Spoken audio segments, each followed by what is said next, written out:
Good morning, students. So today we are going to start with new lesson, materials we use. You all know that all the substances, whichever is present are present around us, they are made up of some material. Isn't it? This chalk is made up of some other material. Pencil is made up of some other material, isn't it?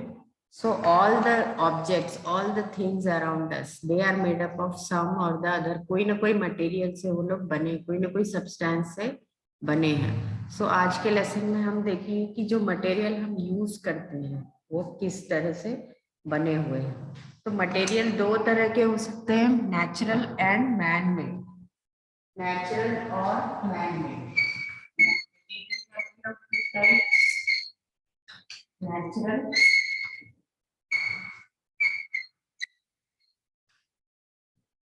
man-made. So natural which are existing in natural state या फिर जो present है which a man cannot be made artificially or which cannot be prepared in any factory or any other place. And man-made materials are those materials which can be manufactured और made, जो बना सकते हैं हम artificially, हम बना सकते हैं, उनको बोलते हैं man made. Now we have learn that new substances produced by the chemical processing of the natural substances. जो प्रोसेस, कोई सर्टेन प्रोसेस के थ्रू हम बनाते हैं, उनको बोलते हैं मैन मेड सब्सटेंसेस. सो इस लेसन में हम पढ़ेंगे जो सब्सटेंसेस हम डेली यूज में उपयोग में लाते हैं, उनके बारे में हम पढ़ेंगे. Now which are the substances which are earlier used for cleaning teeth. Suppose for cleaning teeth we used to in previous time different materials were used to clean for cleaning teeth. So for cleaning teeth we used to use acacia bark. Acacia का tree जो होता है, उसका जो bark है, उसकी जो skin है, आउटर स्किन, उसको यूज करते थे. नीम ट्विग्स, नीम का जो ट्री है, उसके ट्विग्स मतलब उसकी ब्रांचेस आप लोग ने देखा होगा, आज भी बहुत से लोग यूज करते हैं neem twigs. And salt also, salt is use to clean the teeth. And also pomegranate rind. What is pomegranate rind?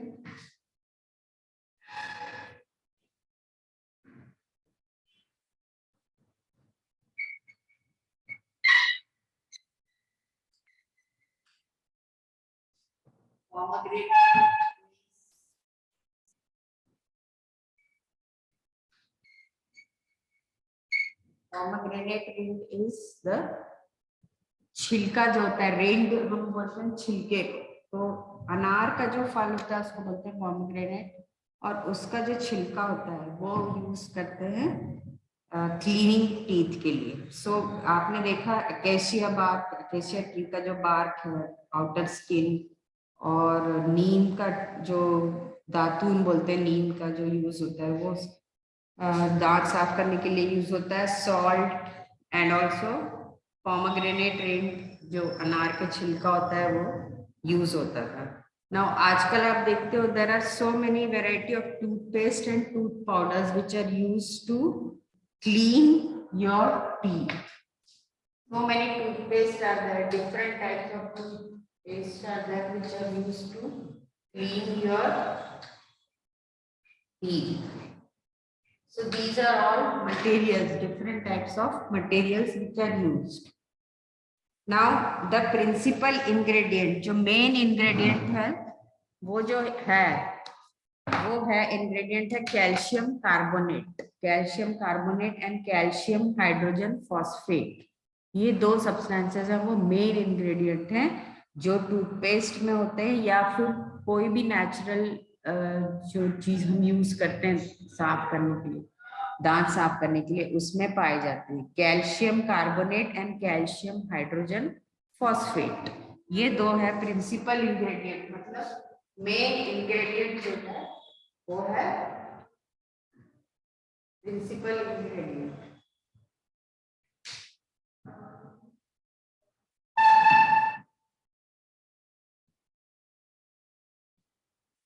Principal ingredients are calcium carbonate and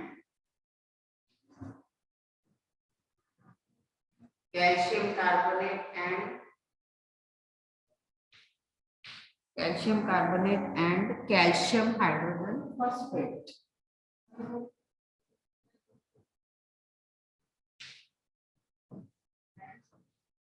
Calcium hydrogen phosphate.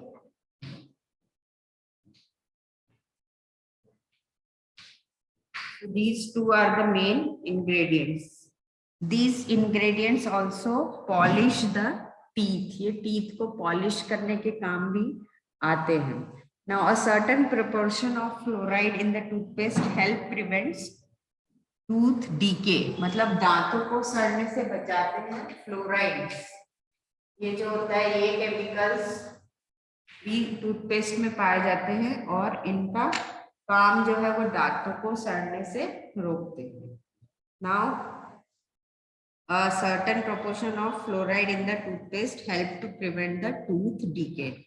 Fluoride is essential for the strengthening of bones and enamel covering of teeth. हमारे teeth का जो बाहरी covering होता है enamel, उसको हम कहते हैं एनेमल.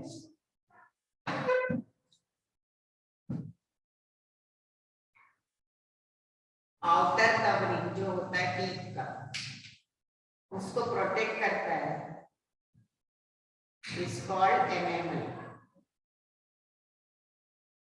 एनेमल को प्रोटेक्ट करता है फ्लोराइड और बोन को भी स्ट्रेंथ देता है. Now what is the source of fluoride in toothpaste or tooth powder? Now you have to find out what are the these source क्या होता है फ्लोराइड, कहाँ से आता है आपकी टूथ में. आप जस्ट फाइंड आउट करो. आप डिफरेंट मीन्स से आप नेट पर सर्च कर सकते हो या पूछ सकते हो किसी से. तो आपको ये फाइंड आउट करना है कि फ्लोराइड कैसे आपके टूथपेस्ट में पाया जाता है. तो now what we have studied till now कि कोई भी चीज जो है, हर कोई भी ऑब्जेक्ट्स है, कोई भी वस्तु है, कोई भी चीज अलग अलग प्रकार के मटेरियल से बनी, अलग अलग प्रकार के सब्सटेंसेस से बनी. तो मटेरियल जो है मैन मेड होता है या फिर नेचुरल होता है. Material can be man made और natural. Now we all know that for cleaning teeth, previously man used to use many kind of stems of different trees like neem, acacia. इनके stem use होते थे. फिर कोल powder, कोयले का जो powder होता है वो यूज होता था टीथ साफ करने में. ऐश, राख को बोलते हैं ऐश, राख यूज होती थी. टूथ पाउडर अलग अलग तरह के होते थे. सॉल्ट होता था. देन पोमोग्रेनेट होता था. पोमोग्रेनेट रेंज, अनार के जो फल है उसका छिलका यूज करते थे. ये सब हम यूज करते थे साफ करने के लिए. लेकिन आजकल बहुत सारे तरह के टूथपेस्ट हैं और टूथ पाउडर्स है which are use for this purpose. Now the principal ingredient, जो मेन इंग्रेडिएंट है वो है कैल्शियम कार्बोनेट. हर टीथ क्लीनिंग पाउडर या फिर पेस्ट में कैल्शियम कार्बोनेट पाया जाता है और कैल्शियम हाइड्रोजन फॉस्फेट भी पाया जाता है, जो दांतों के ऊपर की सारी गंदगी को हटा देता है या फिर मिटा देता है. Now these ingredients are also used to polish the teeth and at the same time they also polish. Cleaning के साथ साथ वो polish भी करते हैं. और आपके टूथपेस्ट में जो फ्लोराइड पाया जाता है वो फ्लोराइड जो है वो आपकी बोन्स को भी स्ट्रेंथ करता है और आपके टीथ की जो आउटर कवरिंग एनेमल को भी प्रोटेक्ट करता है. एनिमल बहुत इंपॉर्टेंट है हमारे दांतों के लिए और वो हमारे दांतों को खराब होने से रोकता है. तो एक तरह से फ्लोराइड इज वेरी एसेंशियल. तो वो भी हमारे टूथ पाउडर या टूथपेस्ट में पाया जाता है और वो टीथ को सड़ने से भी बचाता है. नाउ अब हम डिटर्जेंट्स के बारे में पढ़ेंगे आगे.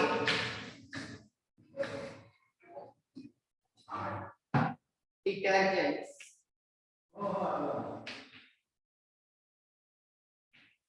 you must be knowing about detergent. Detergent means your parents or your father, mother, they are using detergent powder at your home. What is the detergent? Detergent means the powder which is used to clean different things. Now, there is a Latin word known as detergent. Latin word. This is the Latin word detergent, which means that to wipe away, to clean, to wipe away मतलब to साफ कर देता है वो पूरा. The substance which wipes away or cleans away the dirt is known as detergent. और उसी के ऊपर है based ये word detergent. Now पहले के जमाने में हम लोग यूज करते थे सोप नट. आजकल भी बहुत से जगह लोग यूज करते हैं सोप नट, जो होता है रीठा. आप लोग जानते होंगे इसको, रीठा को. रीठा और it can be called as soap nut in English. soap nut. आपने देखा होगा इससे बाल धोए जाते हैं. आपके घर में आपकी मम्मी सिस्टर्स यूज करते होंगे सोप नट, है ना. तो सोप नट के साथ शिकाकाई भी है. Shikakai which is known as shikakai, which is known as soap pod. Soap pod, जो सोप पॉड होता है उसको हम बोलते हैं शिकाकाई. अब ये जो चीजें हैं वो यूज होती है क्लीनिंग के लिए, क्लीनिंग करने के लिए. और जैसे आजकल हम लोग यूज करते हैं washing soda, soaps, washing powder, liquid soap, shampoo, these are all detergent. All this substances are detergent. These substances are now what do we use for cleaning our body? And now you have to take this apparatus, a clean glass bottle, water, oil and detergent. Now take some water in the clean glass bottle. Suppose this is the bottle.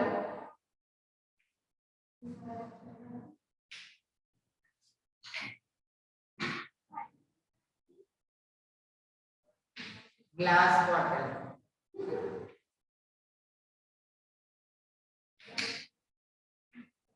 So this is the glass bottle. Add some oil to it. इसमें आपको add करना है oil. Add some oil to it, and the layer of oil will float on the water. So this is the layer of oil. The oil will float on water because the oil is lighter in weight, so it will float on the layer of the water. Now shake the bottle vigorously. बहुत जोर से उस bottle को आपको हिलाना है.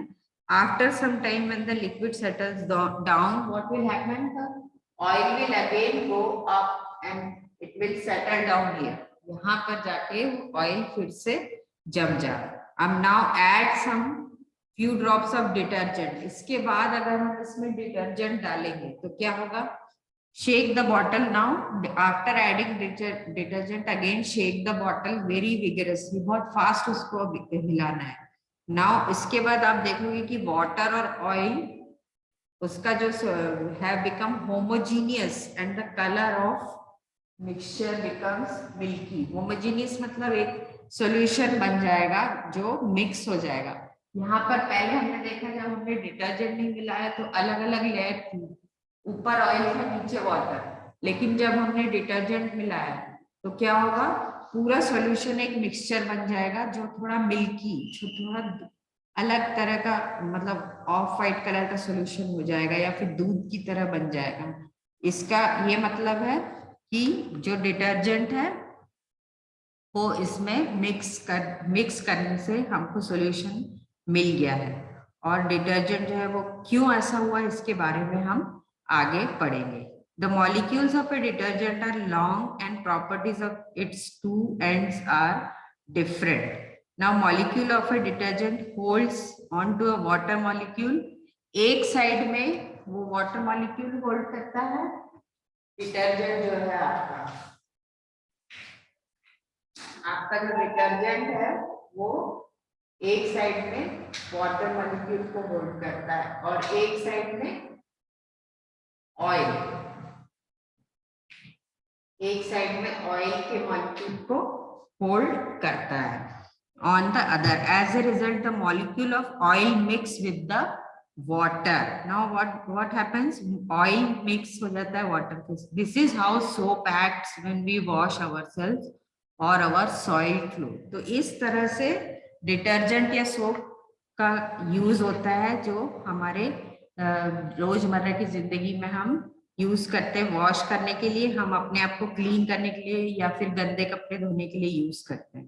तो our body and clothes become oily for various reasons. जैसे हम जेल्स अप्लाई करते हैं, creams, lotions, oiling our hair. तो और या फिर गंदगी में ऑयल रहता है तो वो ऑयल से स्टिक हो जाता है. It sticks to our body or our clothes, and when we wash them we use soap or detergent. और detergent जो होता है वो सोप को भी गंदगी को भी पकड़ लेता है, वाटर मॉलिक्यूल को भी पकड़ता है और ऑयल को भी एक साइड पकड़ लेता है. फिर क्या होता है? Due to the property of holding on both oil and water, soap water spreads easily on many types of surfaces. Now this property of a substance of spreading on a surface is called surface activity, and the substance is said to be surfactant. Now detergents are surface active. क्यों surface active बोल रहे हैं? क्योंकि oil and water को वो mix कर लेता है और वो सरफेस में पूरा फैल जाता है. जो कि ऑयल वैसे naturally oil and water spread नहीं करेंगे, लेकिन डिटर्जेंट से यूज करेंगे तो पूरे सरफेस में वो स्प्रेड हो जाता है इजीली.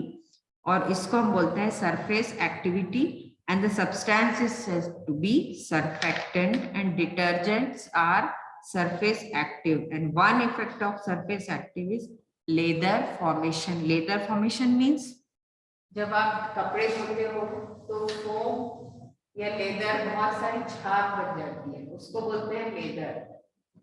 लेदर फॉर्मेशन होता है. लेदर क्यों फॉर्म होता है? क्योंकि detergent have the property to be surface active. वो सरफेस में स्प्रेड हो जाता है, ऑयल और वाटर को मिला के स्प्रेड कर लेता है वो, और उससे क्या होता है? लेदर बन जाता है, फोम बन जाता है या झाग बन जाता है. फोम आप देखते हो ना, साबुन जब यूज करते हैं हम लोग तो झाग पैदा होता है, उसको बोलते हैं foam. And one effect of the surface activity, one of the effect is leather formation, और झाग बनने को बोलते हैं लेदर फॉर्मेशन. तो आज के लेसन में हम इतना ही पढ़ेंगे. तो आज हमने देखा, हमने पढ़ा मटेरियल. हर सब्सटेंस मटेरियल से बना होता है. All the substances are made up of materials. Materials can be man made और they can be natural. And also we have come across many substances which were used to clean our teeth. And also what is detergent? And detergent कहाँ से आपको word मिला? Detergent, जो कि Latin word है जो clean करता है, और उसको बोलते हैं डिटर्जेंट इन लैटिन. उसी से हमको डिटर्जेंट वर्ड मिला. और डिटर्जेंट जो है वो कैसे क्लीन करता है ये आपने देखा. एक साइड से ऑयल मिक्स, ऑयल को मॉलिक्यूल को भी पकड़ लेता है, और एक साइड से it holds the water molecule. As a result the molecules of oil mix with the water. Our body and clothes जैसे गंदे हो जाते हैं, they become dirty because of the we apply gels, creams, we oil our hair. So all this oil gets stuck on our clothes or our body. Now soap is used for removing it due to the property of holding on both oil and water. Soap easily spread हो जाता है surface पर, और this is known as surface activity, and this substance is known as surfactant, and detergent as surface active. Now because of this surface activeness there is a formation of leather. So this was for today. Tomorrow we are going to learn again about detergents.